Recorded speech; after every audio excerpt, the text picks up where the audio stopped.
नमस्कार दोस्तों, बातचीत की एक और एपिसोड में आपका स्वागत है।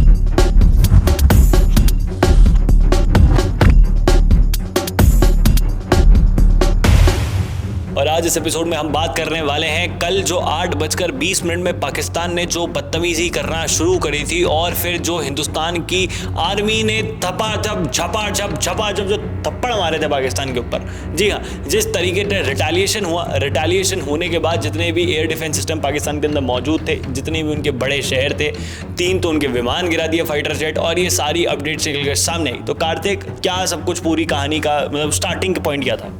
जी बिल्कुल, कल रात को जैसे कि आप सबको पता है कि यानी कि अगर कल की सुबह से शुरू करें, मैं तो कहता हूँ 7 मई से एक बार शुरू करते हैं। 7 मई को भारतीय सेना ने यानी कि भारतीय वायुसेना ने खतरनाक तरीके से ऑपरेशन करा। आप पहलगाम वाला बता दो। हाँ, पहलगाम के ऊपर 2 हफ्ते के बाद है ना 7 मई को वो कहता है अटैक करा, ऑपरेशनल एयर स्ट्राइक्स करी, और उसके अंदर सबसे तगड़ी चीज़ देखने को मिली कि पाकिस्तान का एयर डिफेंस सिस्टम जो उनको चाइना से वीक में मिला था HQ-9P, वो बिल्कुल एकदम फ्लॉप साबित हुआ। नहीं, चाइना के एयर डिफेंस सिस्टम पे बात से इतनी सी कहना चाहूँगा कि वो एक टिन का डब्बा है जिसके ऊपर कुछ ग्लू लगा दी गई है, कुछ स्प्रिंग्स अटैच कर दी गई है और कुछ साँचे लगा दिए गए हैं। जब बारी आई चलने की तो चाइना का माल है भैया, बस कब तक चलेगा? चल गया तो चांद तक, नहीं तो शाम तक। उनका शाम तक भी नहीं चल पाया क्योंकि रात को तो अटैक ही हो गया था। बिल्कुल, तो इस तरीके से उनका जो एयर डिफेंस सिस्टम है वो बिल्कुल फ्लॉप साबित हो गया और पूरी दुनिया में ये खबर फैल गई।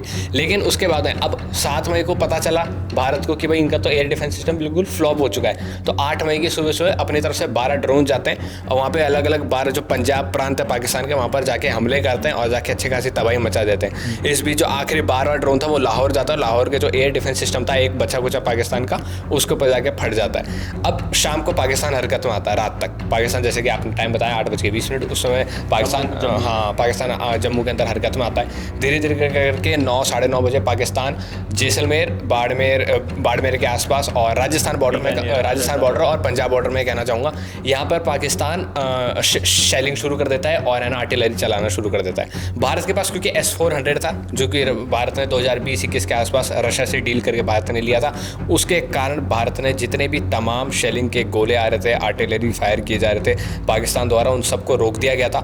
हवा में ही इंटरसेप्ट करा और हवा में डिफ्यूज़ कर दिया गया था। कुछ नुकसान जम्मू के आसपास हुआ है जिसको अब देखा आगे जा रहा है, क्योंकि उसके अंदर जैसे कि अपनों अपनी पिछली वीडियोस में बताया था कि पीर पंजाल पास के ऊपर वो ऊंचाई पे लेके बैठे हैं और फिर ऊंचाई से नीचे ड्रॉप कर रहे हैं, तो उसको टारगेट करना, थोड़ा सा उसको बचाव कार्य करना थोड़ा सा उसमें मुश्किल हो जाता है। तो उसका भी एक जल्दी वो कहते हैं उनका वो निकाल देंगे, सॉल्यूशन निकाल लेंगे।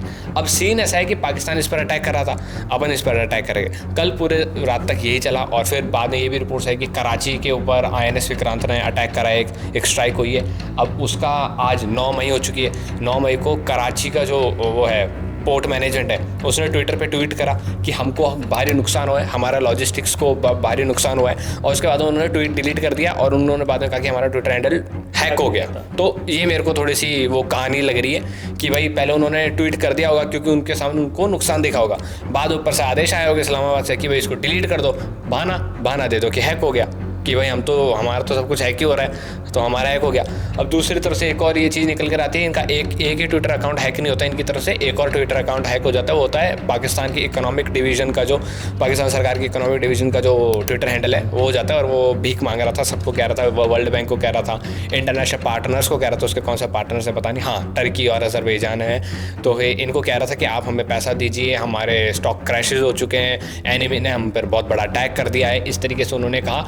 और उसके बाद उन्होंने पैसे की डिमांड करी। उसके बाद वो ट्वीट भी उन्होंने डिलीट कर दिया आज 9 तारीख को सुबह ट्वीट हुए और 9 तारीख को डिलीट कर दिया, क्योंकि 8 तारीख की रात को त्राइमाम हो गया उधर, तो उन्होंने डिलीट कर दिया। उसका भी बहाना उन्होंने ये दिया है कि हमारा ट्विटर हैंडल हैक हो गया था। तो सबसे पहली बात तो अचानक से इनके ट्विटर हैंडल हैक हो जाते हैं, अचानक से इनके ट्विटर हैंडल ट्वीट कर देते हैं, फिर डिलीट कर देते हैं और फिर इनको भी पता चल जाता है। इस बीच कुछ ऐसी खबरें भी आई थी कि JF-17 और F-16 जो फाइटर जेट है पाकिस्तान के, उनको राजस्थान बॉर्डर के आसपास गिरा दिया गया था।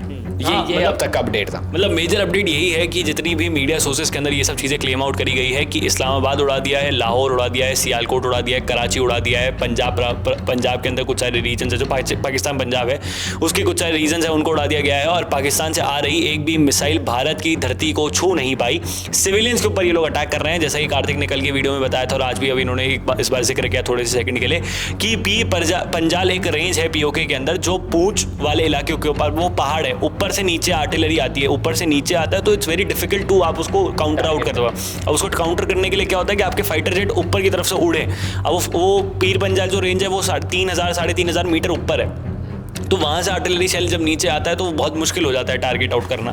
फिर फाइटर जेट ऊपर जाता है नीचे आता है, तो उसके लिए वो वाली ये जो टेक्टिक है ये पाकिस्तान की 1999 वाली टेक्टिक है। कारगिल के अंदर भी ऊंचाई पर बैठे थे, क्योंकि जाहिर सी बात है आमने सामने आएंगे तो इनको पता अपनी पिटनी है, पीछे से बजनी है, तो ये ऊंचाई पर बैठ गए थे 1999 में भी कारगिल के टाइम पर, और अब इन्होंने दूसरी ऊंचाई ढूंढ ली जो कि पीर पंजाल पास है, तो ये टेक्टिक वही इस्तेमाल कर रहे हैं। हाँ, और यही है। अब देखिए जैसे कि IMF का आज इनको लोन वोन मिलना है, भीख इन्होंने मांगी है, जिस तरीके से इन्होंने वो मैसेज करा है, कार्तिक ने बताया, उसका इंडिया गवर्नमेंट ने रिप्लाई किया ये कोई तरीका होता है भीख मांगने का।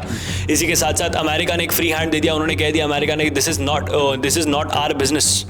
ऑब्वियसली सही बात, आवर बिजनेस, ये हमारा बिजनेस है ही नहीं, सही चीज़ अमेरिका ने बोली है। इससे पहले अगर आप देखेंगे 65 की वॉर थी तब अमेरिका ने पाकिस्तान को सपोर्ट किया, 71 की वॉर हुई तब पाकिस्तान ने अमेरिका को सपोर्ट किया, जब कारगिल युद्ध हुआ तब बिल क्लिंटन ने फ़ोन किया था, बल शहबाज शरीफ वहाँ पे जाके पैर में ही पड़ गया था, पता नहीं और क्या क्या ना, नवाज शरीफ सर तो उस वक्त अभी पैर में पड़ रहा है। हाँ, नवाज शरीफ जो अभी शहबाज शरीफ के बड़े भाई हैं वो उस टाइम पे पैर में जाके पड़ गए थे, झुक गए थे अमेरिका के सामने, तो एकदम प्रॉपरली उनका वो हो गया था। तो उसके कंपेरेटिवली आज देखेंगे तो जिस तरीके से अमेरिका सपोर्ट कर रहा है तो हमारे पास एक फ्री हैंड है। Now it's high time to take POK back, some land of POK. मतलब कुछ मीडिया रिपोर्ट्स तो ये भी क्लेम कर रही हैं कि हमारी इंडियन आर्मी पीओके के अंदर 60-70 किलोमीटर अंदर घुस चुकी है।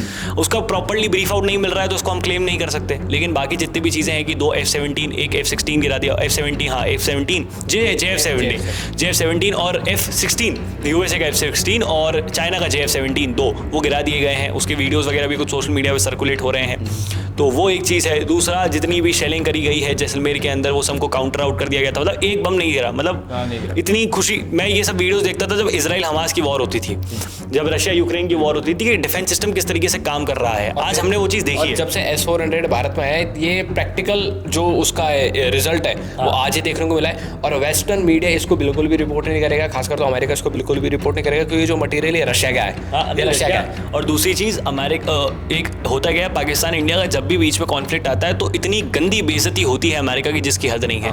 मतलब जो 65 वाला वॉर होता, टैंक्स अमेरिका के तोड़े गए थे, फिर उसका गाजी जो INS गाजी थी इनकी, उसको उड़ा दिया गया था, वो अमेरिका की सबमरीन थी जो पाकिस्तान को मिली थी। फिर F-16 अभी अभिनंदन ने भी उड़ा दिया था पहले, और अभी क्या बोलते हैं हाल ही के अंदर वापस हमने उड़ा दिया F-16। तो ये जो अमेरिका की एक वो जो डिफेंस लॉबी भी एक्टिवेट रहती है ना, उनके ऊपर भी तमाचा पड़ जाता है जब भी इंडिया पाकिस्तान की वॉर रहती है। इसलिए वो लोग भी चाहते हैं कि जल्दी से जल्दी डीएस्केलेट कर दीजिए, क्योंकि हम हमेशा एक ही चीज़ कहते हैं, हम भले इक्विपमेंट्स के अंदर लैक आउट कर जाएं, हमारे पास गोलियां कम है, बंदूकें कम है, तोप कम है, ये ग्लोब मास्टर कम है, ट्रांसपोर्टेशन एयरक्राफ्ट कम है, एयरक्राफ्ट कैरियर्स कम है, हमारे पास सबमरीन्स कम है, हमारे पास न्यूक्लियर वेपन्स कम है, हमारे पास भले ही चीज़ें कम हो, जज्बा हमसे बेहतर किसी का नहीं होगा, ये मैं दावे से लिख कर कह सकता हूँ। और मेरे हिसाब से जितनी भी चीज़ें भारत के पास है, जैसे पिनाका हो गई, हैमर, स्कैल्प और ये रफाल हो गए, मेरे हिसाब से टेक्टिकली ये बहुत ही एकदम सही चीज़ है। नहीं, ये दुश्मन पे भारी पड़ने वाली ये वॉर है ना, आपका जो डिफेंस मार्केट होता है वो भी ओपन अप कर देता है। आप बोले जैसे कि बता रहे थे कि जो अपन डिस्कस कर रहे थे वो अब धीरे धीरे करके मीडिया रिपोर्ट्स में भी आ रही है। जो मैंने बताया कि 12 ड्रोन्स भेजे, वो अडानी और इजराइल जो मिलकर जो ड्रोन्स बनाए थे, लगभग ऐसे बता रहे हैं कि वो वही ड्रोन्स है। तो अब देखिए अडानी डिफेंस आगे बढ़ेगा। दूसरा, जिस तरीके से हमारे ड्रोन्स वाला सेक्टर आगे बढ़ रहा है तो हमारे अंदर बहुत सारी प्राइवेट और पब्लिक सेक्टर कंपनीज वो आगे बढ़ेंगी।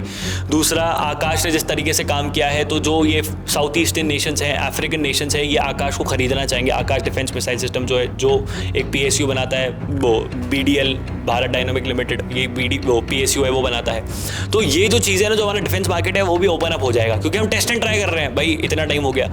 और बेस्ट चीज़ तो यही है कि मैं तो यही कहूँगा, और संतुष्टि इसी चीज़ पर मिलेगी कार्तिक की पीओके का कुछ हिस्सा आ जाए, पीओके का कुछ हिस्सा आ जाए, मसूद अजहर आ जाए, हाफिज सईद आ जाए, मेरी तो लिस्ट है। मैं सोच रहा हूँ उसको ट्वीट करूँ, और कुलभूषण जाधव को छोड़ दिया जाए, और हमारी जो बहन है मेहरांग बलोच, उनको छोड़ दिया जाए। नहीं बलोच को तो उनको छुड़ा दिया जाए, प्लस उनको आज़ादी दे दी जाए। और वो आज़ाद अपन दिलवाई देंगे। नहीं, मैं तो ऑल टाइम हाई हूँ कि इंडिया बलूचिस्तान को आज़ाद करवाए और बलूचिस्तान को एज अ यूनियन स्टेट अपने अंडर ले ले, जैसे बेलारूस को रशिया ने ले रखा है। कि बलूचिस्तान की जितनी भी फॉरेन पॉलिसी है, डिफेंस है, ये सब कुछ है, इंडिया संभालेगा। बलूचिस्तान अपने देश के अंदर आज़ाद रहे, सॉवरेन रहे, लेकिन उसका जो यूएन सॉवरेन मतलब इन द सेंस इंडिया के अंडर वो देश रहे, और हम उसको टेक्निकली बहुत ज़्यादा यूटिलाइज करें, जितना भी पैसा वैसा है सब कुछ वो करें। वीज़ा मतलब हिंदुस्तानी वहाँ जाके रह रहे हैं, वो यहाँ पर आके रह रहे हैं, कोई आज सच कोई प्रायोरिटी नहीं है। हाँ, कुछ गंदे लोग हर जगह होते हैं, उनको वाइप आउट कर देंगे। स्वच्छ भारत अभियान भारत से अच्छा कोई चला ही नहीं सकता। और अभी जो स्वच्छ भारत अभियान पाकिस्तान में चल रहा है, मतलब मैं इतना ज़्यादा खुश हूँ कि हमें ये देख के इतना अच्छा लगता है कि रात को जब कराची, ये इस्लामाबाद, लाहौर, ये सियालकोट यहाँ पे सोते होंगे ना, इनकी मतलब ये डर में रहते होंगे कि यार क्या यार कि भाई क्या करना है, ये डर में है। ये जो डर है ना, ये जो डर है कि ये जो कि भाई कभी बम गिर सकता है, इंडियन आर्मी कभी भी आ जाएगी, ये क्या करना है, अब क्या हम कर सकते हैं। तो ये बहुत ही नेचुरल, इतना अच्छा लगता है कि यार वी हैव अर्न समथिंग। और ये जो 26 लोगों की मृत्यु करी गई थी, वो हत्या करी गई थी वहाँ पर, जो मर्डर हुआ था उन लोगों का, तो अभी बदला बाकी है, पिक्चर अभी बाकी है। जैसे मनोज जी ने कहा था ट्वीट करके, पिक्चर अभी बाकी है। और जैसे जैसे ये सब चीज़ चलती रहेंगी, हम आपको अपडेट लाते रहेंगे। मिस इन्फॉर्मेशन आप लोग फैलाइए मत, बढ़िया एकदम मजे करिए। पाकिस्तान के ऊपर मीम बनाते रहिए, हमें भी देख के उस पर मज़ा आ रहा है। पाकिस्तानी तो खुद ही खुद पे मीम बनाए जा रहे हैं, तो वो सब चीज़ें चल रही है। सोशल मीडिया पर पाकिस्तानी वो ढंग से मार पड़ रही है, इनकी इन्फॉर्मेशन बहुत फेल होती जा रही है। बाकी आप लोगों की क्या राय है नीचे कॉमेंट बॉक्स में लिख के बताइएगा। इस वीडियो को शेयर करें, ज़्यादा लोगों तक पहुँचाएं। जय हिंद, जय भारत, भारत माता की जय। हाँ, पानी बचाएं।